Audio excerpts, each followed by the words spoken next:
Voice of Tamil 24. நடிகர் விஜய் தமிழக வெற்றிக் கழகம் என்ற பெயரில் கட்சியை தொடங்கியிருக்கிறார். அது தொடர்பான அதிகாரப்பூர்வ அறிவிப்பை அவர் வெளியிட்டிருக்கிறார்.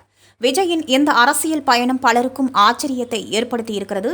இந்த சூழலில் ரஜினிகாந்தை பிரபல திரை விமர்சகர் ப்ளூ சட்டை மாறன் பங்கமாக கலாய்த்திருக்கிறார்.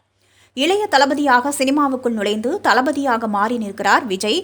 இதுவரை 67 படங்களில் நடித்திருக்கும் அவர் தற்போது கோட் படத்தில் நடித்து வருகிறார். விஜயை சினிமாவில் உருவாக்கியதில் முக்கிய பங்கு அவருடைய தந்தை எஸ். ஏ. சந்திரசேகருக்கு உண்டு. அவரை பார்த்து செதுக்கினார்.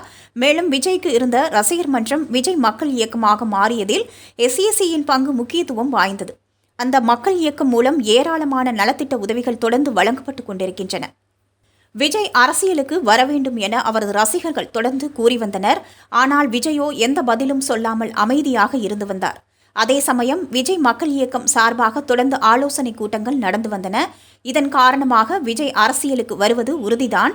2024ஆம் ஆண்டு நாடாளுமன்ற தேர்தலில் அவர் போட்டியிடுவார் என்று ஆருடம் கூறப்பட்டது. இந்நிலையில் அனைவரும் எதிர்பார்த்தபடியே விஜய் அரசியல் கட்சியை தொடங்கியிருக்கிறார். கட்சிக்கு தமிழக வெற்றிக் கழகம் என்று பெயர் வைக்கப்பட்டிருக்கிறது. அரசியல் கட்சியை தேர்தல் ஆணையத்தில் பதிவு செய்வதற்கு விண்ணப்பமும் செய்யப்பட்டிருக்கிறது. ஆனால் இந்த ஆண்டு நடக்கும் நாடாளுமன்ற தேர்தலில் தமிழக வெற்றிக் கழகம் போட்டியிடாது என்றும் சட்டப்பேரவை தேர்தலில் போட்டியிடும் என்றும் தெரிவித்திருக்கிறார். விஜயின் இந்த அரசியல் என்றி அவரது ரசிகர்களை உற்சாகப்படுத்தியுள்ளது. மேலும் இன்னும் ஒரு படம் மட்டும்தான் நடிப்பேன் என்றும் கூறியிருக்கிறார். இந்நிலையில் திரை விமர்சகர் ப்ளூ சட்டை மாறன் தனது ட்விட்டர் பக்கத்தில் ரஜினியைப் போல 25 வருடம் ரசிகர்கள் தலையில் மிளகாய் அரைத்து கடைசியில் கட்சி ஆரம்பிக்காமல் ஓடவில்லை.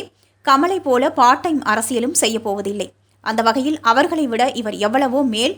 யாருக்கு எதிரான அரசியல் செய்வார், என்ன கொள்கை என்பதை பொறுத்திருந்து பாராட்டவோ விமர்சிக்கவோ படலாம்.